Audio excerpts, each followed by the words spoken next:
So this is our first review on season 2 because for me, so far, not enough has happened. Well, I think this is probably the 4th review of the entire season 2 to go up on YouTube because none of the big channels that I follow are even reviewing this show. And I think it's like no one likes to review shows that are like in the middle because something needs to be like really shit or really good to get everyone to jump on board. But if something's like where this is, people are like, eh.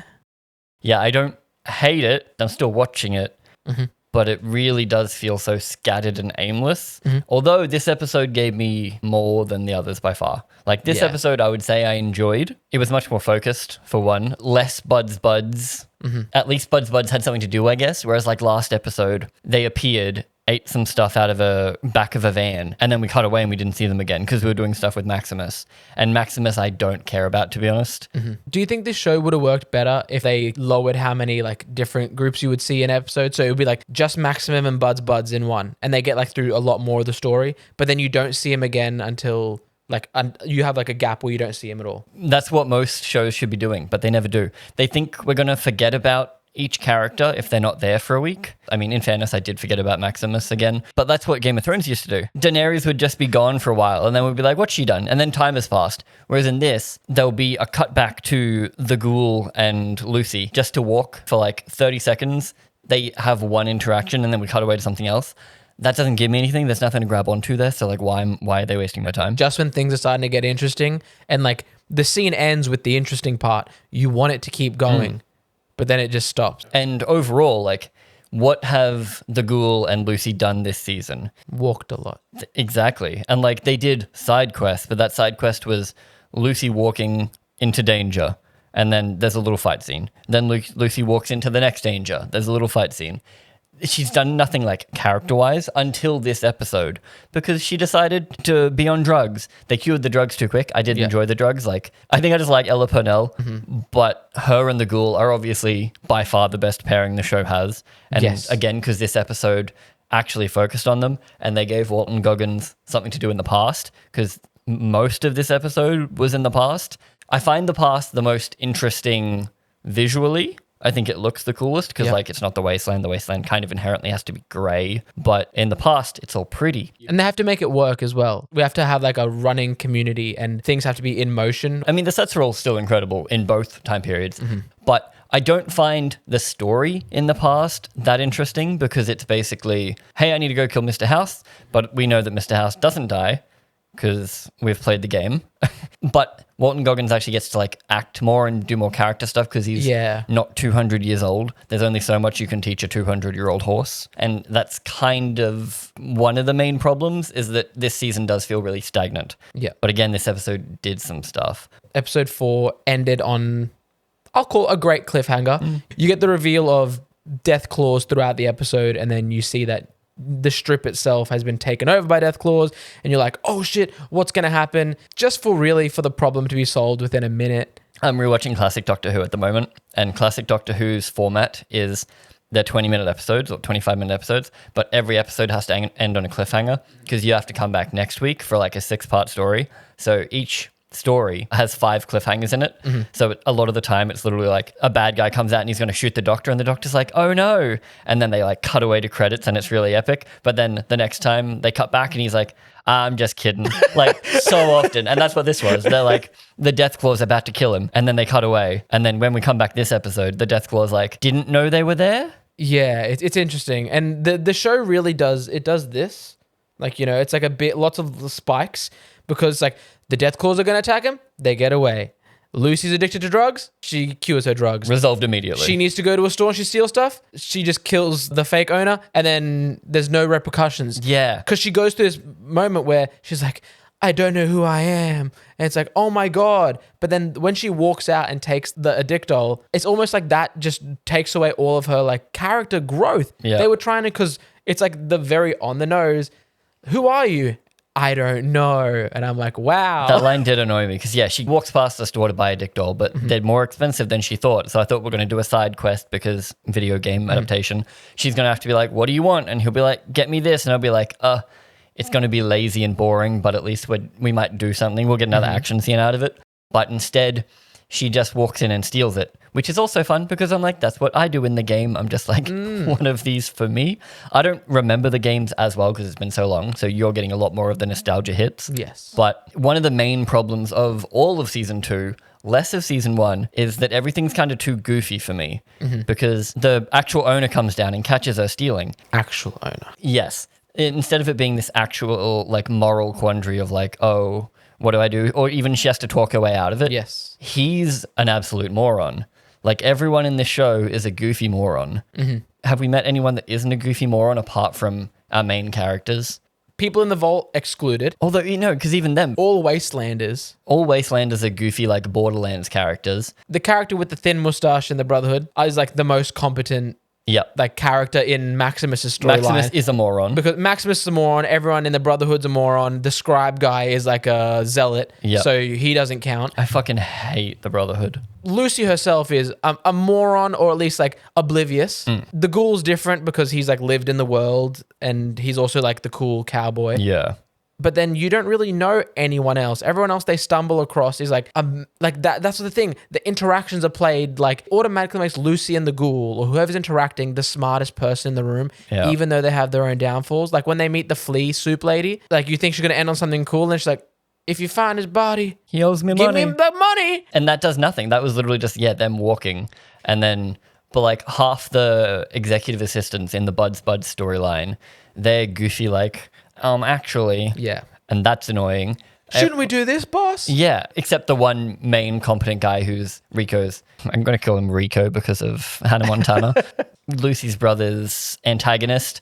Like he's the only one that's semi-smart. And But the girl kind of. But Rico himself is a moron. He was held captive by a brain in a jar until he realized he was bigger than the brain in the jar and then kicked it over. So like that's what I mean. Like there's no stakes. Howdy, partner. Seems like you need to subscribe to Bergenbeard. Howdy. Need any help?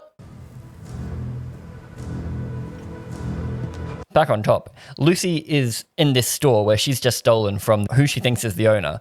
And it's like, oh, high stakes. But then she looks behind her and there's a body in a barrel. And the guy that comes down the stairs and we think is the owner, he is in like shirt that doesn't fit. He's overly fat and he's just like a gronk basically. Yeah. And then she's like, are you sure that's not actually Sonny and you're like a thief? And he's like, no. And then he goes for a gun. She shoots him. And that's when she is like, I think that was technically her first kill maybe. Well, she's like, don't make me maim you, because she's been maiming people. Yeah. But she actually was a crack shot, killed him. I guess drugs maybe or Yeah, accident. I don't know. accident. But also it feels different when it's like not an intentional kill as well. And like she's not about to become Spider-Man and like never kill again kind of deal. Like she was already not killing. I don't know. But she was about already that. not killing. So it's like if she decides to not kill, then she's just gone back to not killing. They keep giving me something that I think I might like, but then immediately like curing her of drugs and then it's gone. And then we don't even get to continue that because her dad knocks her out. So now she's going to have just conversations with her dad, I guess. Well, the ghoul knocks her out. Well, yes, the ghoul betrays her. The ghoul made a deal with her dad that his family will be kept safe if he gives the daughter over. So I guess he doesn't get to see his family, but he knows they're alive, but also they're alive and frozen, but maybe get woken up later. Yeah. But he's spent the last 200 years looking for them. It's the lesser of two evils. Like he's like, I spent 200 years looking for him. I can just spend the next 200 still looking, even though it sucks. It's better than losing my way and then just, I guess, like feral ghouling out. It just doesn't seem like a reason. Do you know what I mean? Like it doesn't feel like he has a drive anymore because yes, he knows they're alive and he knows they're frozen somewhere. So I was like, cool. Everything they've told us about the ghoul is he's cunning and smart. So unless at the start of the next episode, he's like, I was just doing that so we could follow him to get to your dad or whatever. Like he's smart enough that he would be like, yep, sure. Let's follow, we know he's close at least. Let's try follow the guy, get on, like go at least on, do what they've been doing on another journey, stalking this dude, a bit of More stealth. walking. I would agree, but like the end of this episode is intercut future and past him drinking himself to death, basically. I think it's because he's giving up on his mission. Yeah, it's like choice paralysis, really, because it's like he doesn't want to kill Mr. House in the past to possibly avert the war, even though, again, we're still iffy on how sure of that they are, because Mr. House is like, I'm not going to start the war. I'm not even going to sell the weapons. Yeah, I believe him, honestly. I did really like the scene between Cooper and House when they met, though, because I think it was just two actors going at it. You know, they were both just showing their chops. I like when there's like lots of range, like they get low and personal with each other, and then they get high and heated. And also, Cooper went there with a goal. He had something to do. He had a definitive, I have to kill Mr. House, even though he was never going to kill Mr. House. And we knew that. But there was a turn. It wasn't the reveal of Mr. House is another guy. It was the reveal that Mr. House isn't going to drop the bombs. He isn't the evil maniacal character that we kind of thought he was. He's not even bothering with those Vault-Tec meetings is more why he's sending another guy. It's not that he is hiding his identity. It's that he doesn't want to be in the public eye because he's busy doing evil shit. Like he's doing his own thing. I think it has to be mentioned as well. I don't care for the whole Mr. House's mind control Vault-Tec thing. I don't care for it. I don't think it's important. It's not from the games as far as I know. I don't know. Correct me if I'm wrong. So I don't think it's a member berry, although this is canon now. So this show being canon also opens it up to scrutiny from the fans. Yeah. Like if you did what Halo did and you're like, it's not canon, Halo fans can hate it, but they can't be like, oh, it's ruining Halo. They can be like, it spits on the memory of Halo, but this show is actively going to affect every future game. So like everyone's a moron in the games now. I don't know. They're taking away all of Cooper's like reasons. Like it doesn't feel like he has as much of a drive, whereas in season 1 he had like a set goal. Even Lucy's goal from season 1 was get my dad back, or like technically the immediate goal was get this head to the Enclave, which is a good goal to give the main character because the dad goal was so far away. It's like in Fallout 3, like you're going to get your dad, but they give you an immediate thing to go do. Whereas like Breath of the Wild is like kill Ganon. You're like, how the fuck do I kill Ganon? You can't do a show where it's like kill Ganon, because that's a really far away goal. So you need something immediate. And in this, she's had nothing. So it's just walk. Everything happens immediately by goofy people. And it's just not grabbing me. Like, I don't care. I'm really being carried through by Lucy and the ghoul, mainly because they're interesting portrayals, I guess. I don't really care about the characters too much, but I think they're interesting portrayals of those characters. Yeah. And it's like every other storyline. Hell, I mean, really, even Lucy's storyline, they're all weak. Obviously, the ghoul is our main character. Cooper is our main character. I don't think he's meant to be. I don't think he's meant to be, but Lucy's story is weak, really. Yeah.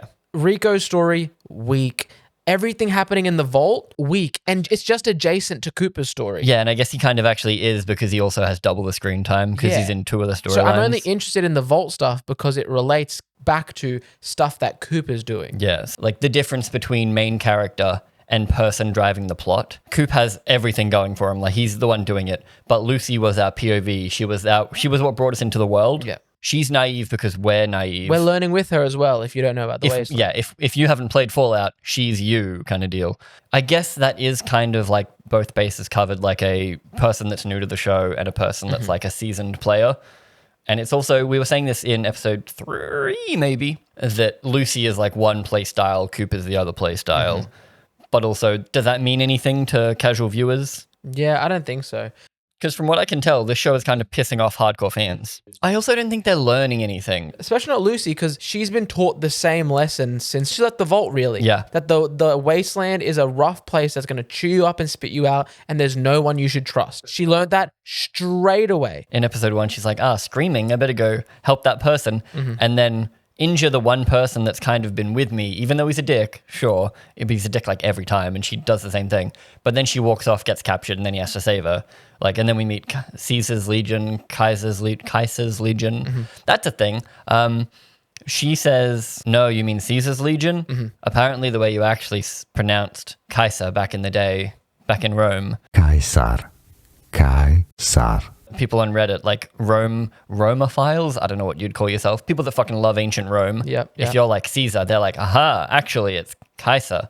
So like she was wrong in the show, but she corrects them and makes them sound like they're stupid because again, Macaulay Culkin is a goofy idiot in this. Like all of Caesar's Legion are a goofy idiot because there's 2 warring factions across a tiny line, and it's not like trench warfare. It's like they're literally like 10 meters away from each other. So it's goofy. There's no stakes. But she's not shown as being wrong in that scenario. She's the smart one. She's the one saying, actually, you're saying it wrong. You're all stupid. She gets punished for like standing up for herself and being like smart. because I thought, okay, that's what we're doing. She's right, everyone else is goofy. But then I saw that it actually was Kaiser. So then I'm like, who is correct? Like, do the writers know? Do the writers know that they were wrong? I don't think so. Yeah.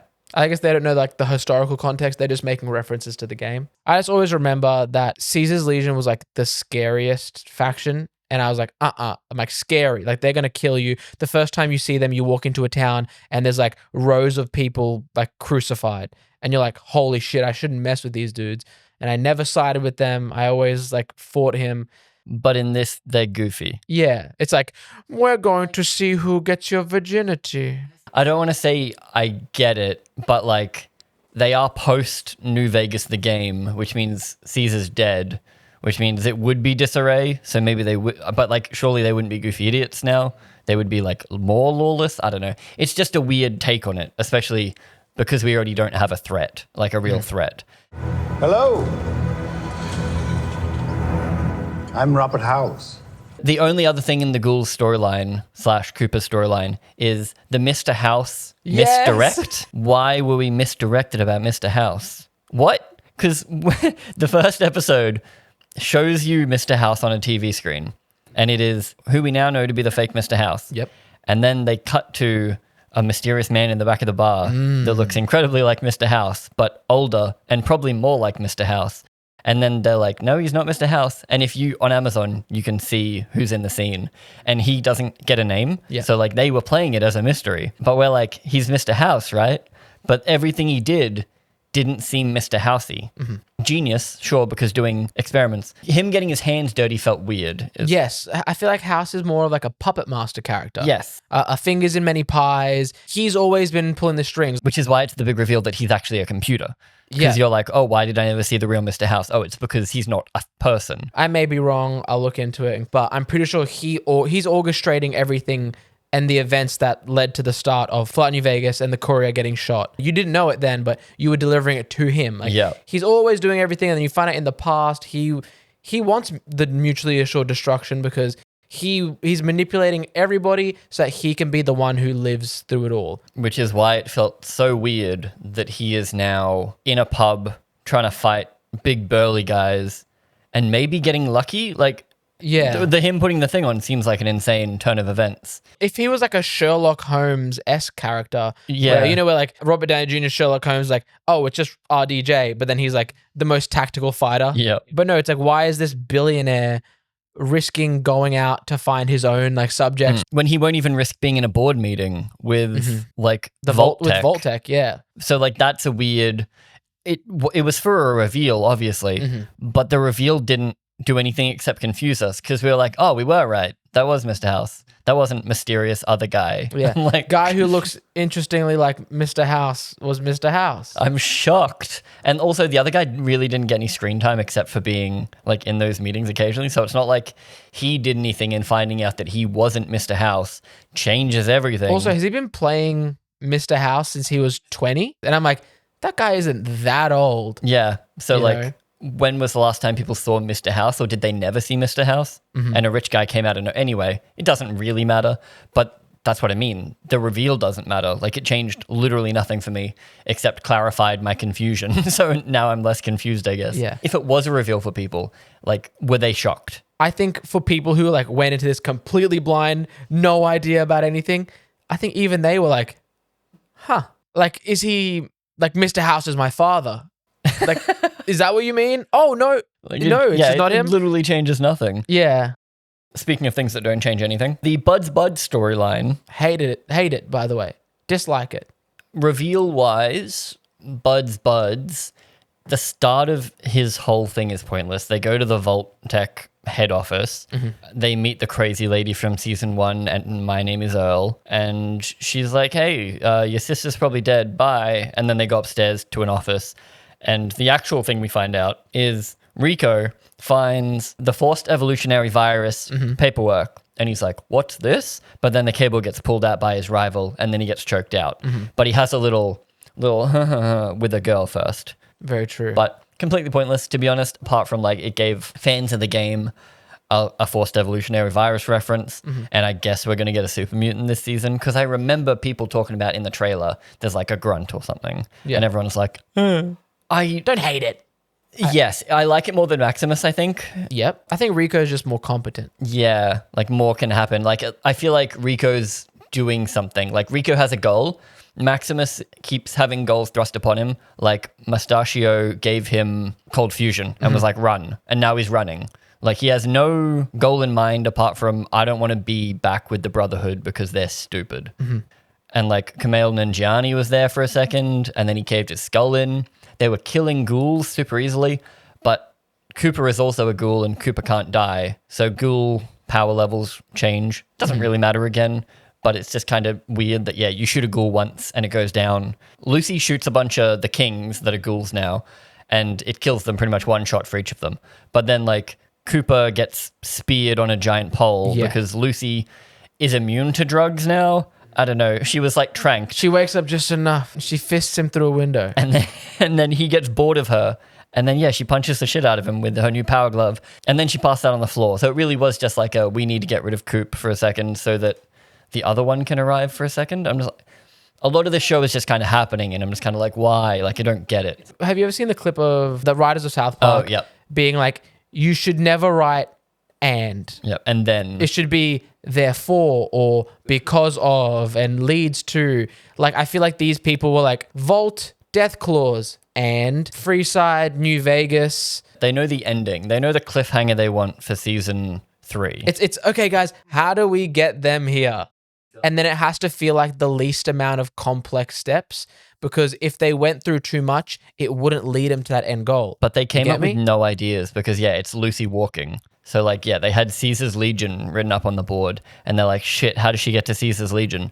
She walks to them, and then she walks away from them. And I'm like, cool. Because she doesn't do anything while she's there. There's no complex ideas there. Because to me, correct me if I'm wrong, it's been a while since I played, but Fallout is all about decisions. Yeah. Like, there's a reason you're picking from, like, a couple of ideas. I remember the end of the third game is like, who will you side with? Like, what will you do? Everything you do, even picking NPCs to come along with you, like to get the super mutant guy. Yeah. You're like, you have to make decisions to end up getting that guy to come help you. And then you can piss him off if you pick the wrong thing. But like, that's what I feel like those games are for. Whereas like this definitely feels more like Borderlands to me, where it's just like a bunch of goofy people in the apocalypse. And did they want to write a Borderlands show? But then Borderlands got a movie, so then they had to write a TV show on Fallout? There's goofy parts and there's goofy people sprinkled throughout. It's just done differently. I think Fallout the game it's almost like what you would expect of like a Mad Max world. But this is, everyone is just like a crazy hillbilly instead.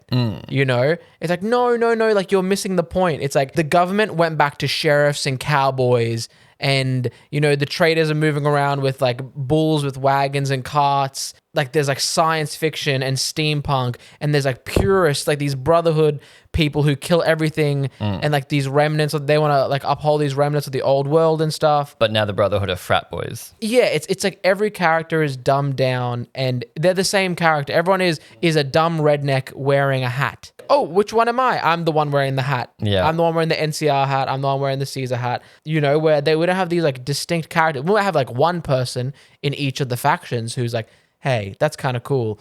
I kind of like to come out on Gianni's character. He gave Maximus something to actually do. Like the conversation between him and Maximus was good. Yeah. And then he just dies in the next scene. I was like, God damn it. The fun and important part about Fallout is while you're interacting with all these people, your decisions and choices are going from find my dad, find the platinum chip, find my baby, to who's going to get nuked. Oh, who do I have to send into the radiation chamber? Do I go and I die? Do I send my follower? If I have the Nightkin or like the ghoul, they can go in because they're like immune to radiation. Do I let this like army of synthetic people keep living? Do I exterminate them? Do I unleash an Optimus Prime robot with lasers? It's like every decision is small, big, small, big, small, massive. You know, do I blow up Megaton? You know, you have these huge choices just thrust into the middle, and you're like, the game is like building up to this crescendo. Whereas Lucy, who's our insert character, isn't building up to anything, because her and Maximus kind of have one storyline. Maximus has the cold fusion now, whereas she should be the one who has to make the ultimate decision about what to do with the thing, and it should be holding over her the entire time. Whereas it's going to be this thing that probably comes in towards the end, but it should be something that's always hanging over her. Well, yeah, she's made no actual decisions. Like, the one decision I guess she had was, do I heal the ghoul or do I help this girl? But it didn't feel like an actual choice. Like, there's no real, like, moral decisions, which is what I feel like it needs. So Maximus has the fission. Cooper knows the lady and the goal of the fission. And Lucy's dad needs it / works for the people who want it. And so what they did, they got like one character, kind of split him into three. You know, your main character is a desperado who's new from the vault and can join the Brotherhood. But what if we have them be in one in each like faction, you know, then we can get three characters. Yeah. And I think it lessens each of those characters and what it's ultimately going to be the fallout decision of will you save the world or not, kind of. Yeah, and they're going to just all meet up at the end. And there's there's definitely not going to be a decision. That's the thing. But yeah, I feel like there's a lot of hate on this season, and I'm not against the hate. I'm kind of on board with the hate. But it's not a bad show. I don't know if I'd watch it if we weren't going to talk about it. Look, on a scale of Monarch, King of the Monsters, whatever it's called, Alien Earth, this is a step above that, just because it's not making me actively angry. But the member berries are sweeter on this side of the fence. For you, they are, because you played the games more. Whereas, me last episode being like, hey, yeah, it's Prim. It's Prim. You see that city with the roller coaster? But you didn't even get to go there. Lipton. You didn't get to go there. Give me Prim Slim. You're getting all your member berries, but I'm out here starving. I'm in the wasteland. All I have is irradiated water and I'm drinking it and I don't like it. All I have is flea soup. Damn you. Drink the flea sloop. Flea sloop? It's not, I don't recommend watching it, to be honest. I think it's better than anything else coming out at You the haven't watched moment. Pluribus yet. Or you could just play Fallout. Whoa. Going back to the other medium that's better than this came from? How dare I? This review is why I haven't bothered to talk about this show before now, because we've talked about all 5 episodes, all 5 people's storylines in under half an hour. Yeah. Like, for an hour episode, nothing happens. Well, it's like reviewing this show is interesting because if Angry Joe, who has, I think has like 3 million in subs, is only getting 70,000 views on a video released 1 week ago, like not even his fans are watching it. And if they are, they don't want to hear someone else talk about it. Yeah, the only ones that come up mainly are Fallout YouTubers that absolutely hate it. So this is probably a terrible video for us to be doing for views, but again, don't hate it. It's not best though. But tune in next week for another show that you don't care about.